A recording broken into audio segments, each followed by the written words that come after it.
Hello friend, welcome to IR J Kumar TV. आप देख रहे हैं करंट इकोनॉमी एनालिसिस, जिसे प्रस्तुत कर रहा हूं मैं आपका दोस्त जैनेन्द्र। आज हम लोग बात करेंगे एमएसएमई की नई परिभाषा के बारे में।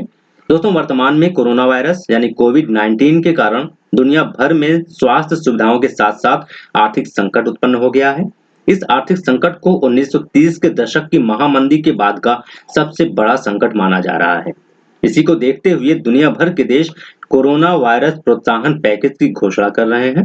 इसी परिप्रेक्ष्य में भारत में भी 12 मई 2020 को प्रधानमंत्री नरेंद्र मोदी ने 20 लाख करोड़ रुपए के आर्थिक राहत पैकेज की घोषणा की, जिसे आत्मनिर्भर भारत अभियान के तहत घोषित किया गया है। यह पैकेज भारत की जीडीपी का लगभग 10% है।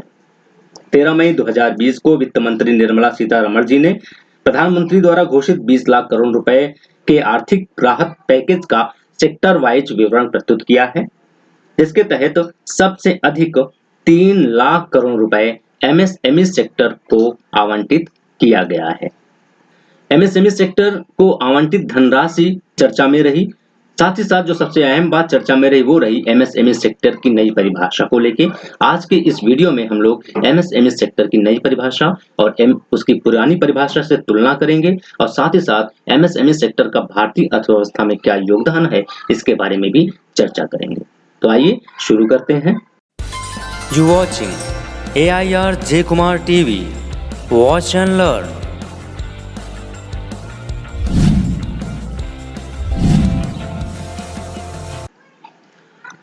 यहाँ पे पहले हम देख लेते हैं एमएसएमई की नई परिभाषा के बारे में।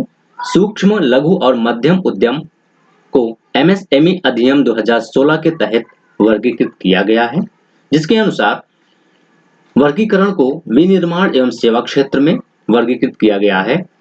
यहाँ पे 3 क्राइटेरिया डिसाइड किए गए हैं: सूक्ष्म उद्योग, लघु उद्योग और मध्यम उद्योग का। सूक्ष्म उद्योग वे उद्योग कहे जाएंगे जिनका निवेश 1 करोड़ से कम और टर्नओवर 5 करोड़ से कम होगा। लघु उद्योग वे उद्योग कहे जाएंगे जिनका निवेश 10 करोड़ से कम और टर्नओवर 50 करोड़ से कम होगा। और मध्यम उद्योग वे उद्योग कहे जाएंगे जिनका निवेश 20 करोड़ से कम और टर्नओवर 100 करोड़ से कम होगा। तो ये रही एमएसएमई की नई परिभाषा। तो आइए अब हम पुरानी परिभाषा के बारे में जानें और इसका नई परिभाषा से विश्लेषण करें। तो पुरानी परिभाषा को 2018 में अपडेट किया गया था, जिसमें विनिर्माण क्षेत्र और सेवा क्षेत्र को अलग अलग करके इसका क्राइटेरिया सेट किया गया था, जिसके अनुसार विनिर्माण क्षेत्र के अंतर्गत सूक्ष्म उद्योग, लघु उद्योग और मध्यम उद्योगों को इस प्रकार वर्गीकृत किया गया है। सूक्ष्म उद्योग वे उद्योग हैं जिनका टर्नओवर 5 करोड़ से कम, लघु उद्योग वे उद्योग हैं जिनका सालाना टर्नओवर 5 करोड़ से 75 करोड़ के बीच होगा और मध्यम उद्योग वे उद्योग होंगे जिनका सालाना टर्नओवर 75 करोड़ से 250 करोड़ के बीच होगा। इसी प्रकार सेवा क्षेत्र के लिए सूक्ष्म उद्योग वे उद्योग कहे जाते थे जिनका सालाना टर्नओवर 5 करोड़ से कम था, लघु उद्योग वे उद्योग कहे जाते थे जिनका सालाना टर्नओवर 5 करोड़ से 75 करोड़ के बीच था, मध्यम उद्योग वे उद्योग कहे जाते थे जिनका सालाना टर्नओवर 75 करोड़ से 250 करोड़ के बीच था। अब यहाँ पे देखने वाली बात यह है कि यहाँ पे जो पुरानी परिभाषा में सिर्फ टर्नओवर के आधार पे ही सूक्ष्म, लघु और मध्यम उद्योगों को डिफाइन किया गया था, जबकि नई परिभाषा में निवेश को भी महत्व दिया गया है। यहाँ पे आप देख सकते हैं, यहाँ पे निवेश की भी बात की गई है, निवेश के साथ साथ टर्नओवर की बात की गई है, जबकि पुरानी परिभाषा में सिर्फ और सिर्फ टर्नओवर की बात की गई थी, निवेश की बात नहीं की गई थी। दोस्तों, यहाँ हम लोग सूक्ष्म, लघु और मध्यम उद्यम विकास बिल के बारे में थोड़ी सी चर्चा कर लेते हैं। सूक्ष्म, लघु और मध्यम उद्यम क्षेत्र पिछले 5 दशकों में भारतीय अर्थव्यवस्था में एक अत्यधिक जीवंत एवं गतिशील क्षेत्र के रूप में उभरा है। इस क्षेत्र ने भारत की अर्थव्यवस्था को आर्थिक मंदी के समय मंदी में फंसने से बचाया था। कुल मिलाकर यह क्षेत्र देश की अर्थव्यवस्था के लिए रीढ़ की हड्डी जैसा रोल निभा रहा है। सूक्ष्म, लघु और मध्यम उद्यम विकास बिल 2005, जो कि 12 मई 2005 को संसद में प्रस्तुत किया गया था, को राष्ट्रपति द्वारा स्वीकृति दे दी गई है और इस प्रकार एक अधिनियम बन गया है। इस अधिनियम को सूक्ष्म, लघु और मध्यम उद्यम विकास अधिनियम 2006 के रूप में नामित किया गया है। यहाँ पे हम सूक्ष्म, लघु और मध्यम उद्योगों का भारतीय अर्थव्यवस्था में क्या योगदान है इसके बारे में चर्चा कर लेते हैं। जो दोस्तों, जैसा कि पहले ही हम लोग बता चुके हैं कि एमएसएमई सेक्टर को भारतीय अर्थव्यवस्था की रीढ़ कहा जाता है, क्योंकि यह ऐसा सेक्टर है जहाँ पे भारत में 120 मिलियन लोगों को रोजगार प्राप्त है और साथ ही साथ इस समय भारत में सूक्ष्म लघु और मध्यम उद्यम क्षेत्र की लगभग 36.1 मिलियन इकाइयां लगी हुई हैं। एमएसएमई भारत के कुल निर्यात में लगभग 45% का योगदान देता है। देश के सकल घरेलू उत्पाद में इस क्षेत्र का योगदान 8% है। एमएसएमई भारत के विनिर्माण सकल घरेलू उत्पाद में 6.11% का योगदान देते हैं।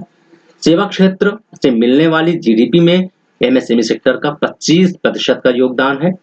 इस क्षेत्र ने लगातार 10% से अधिक की वार्षिक वृद्धि दर को बनाए रखा है, जो कि अपने आप में काफी महत्वपूर्ण है। एमएसएमई की बहुत सी इकाइयां ग्रामीण क्षेत्रों में भी स्थित हैं, जिसके कारण गांवों से शहरों की ओर पलायन रुका है। तो शायद इसीलिए एमएसएमई सेक्टर को काफी महत्व दिया गया है और इसके लिए सबसे अधिक 3 लाख करोड़ रुपए आवंटित किए गए हैं, क्योंकि कोरोना वायरस यानी कोविड-19 के कारण शहरों से गांवों की ओर पुनः जो पलायन है वो बढ़ा है। और इस तरह भारत सरकार की ये योजना है कि जो लोग अपने गांवों में पहुंच गए हैं उन्हें उनके गांव में ही या उनके आसपास ही रोजगार उपलब्ध कराया जाए, ताकि उन्हें दोबारा बड़े शहरों की ओर ना जाना पड़े। और इस तरह से पूरे भारत का विकास होगा और भारत एक मैन्युफैक्चर का हब बन सकता है एमएसएमई सेक्टर के माध्यम से। तो एमएसएमई सेक्टर को जो 3 लाख करोड़ रुपए आवंटित किए गए हैं, उन्हें कोलेटरल फ्री ऑटोमेटिक लोन के रूप में जाना जाता है। इसके तहत 3 लाख करोड़ रुपए तक के एमएसएमई को बिना गारंटी के दिया जाएगा। इस स्कीम का लाभ 31 अक्टूबर 2020 तक लिया जा सकता है। इसमें कोई गारंटी या कुछ भी गिरवी रखने की जरूरत नहीं होगी। इस लोन को चुकाने की समय सीमा 4 साल होगी और मूलधन चुकाने के लिए 12 महीनों का अतिरिक्त समय दिया जाएगा। पहले 1 साल में मूलधन चुकाना नहीं पड़ेगा। जो एमएसएमई अच्छा कारोबार कर रही हैं और विस्तार करना चाहते हैं, लेकिन विस्तार करने के लिए फंड नहीं है, उनके लिए फंड ऑफ फंड्स बनाया जा रहा है। इससे 50,000 करोड़ की इक्विटी आएगी। जो एमएसएमई सक्षम है लेकिन कोरोना की वजह से परेशान है, उन्हें कारोबार विस्तार के लिए 10,000 करोड़ रुपए के फंड के माध्यम से सहयोग दिया जाएगा। यह विभिन्न एमएसएमईज को इक्विटी फंड के तहत फंडिंग उपलब्ध कराएगा। इस आर्थिक पैकेज से 45 लाख एमएसएमईज को फायदा मिलेगा। इन एमएसएमई में निवेश के लिए 200 करोड़ से कम के ग्लोबल टेंडर नहीं होंगे। इस प्रकार ऊपर दिए गए तथ्यों से यह स्पष्ट है कि सरकार अर्थव्यवस्था की रीढ़ कहे जाने वाले सूक्ष्म लघु और मध्यम उद्यम को बचाने के लिए कमर कस चुकी है, ताकि देश को कोविड-19 के कारण आर्थिक संकट में फंसने से बचाया जा सके। दोस्तों, आप ये चैनल सब्सक्राइब करें, लाइक करें, ताकि हम अधिक से अधिक वीडियो चैनल पर डाल सकें। वीडियो देखने के लिए बहुत बहुत धन्यवाद। नमस्कार।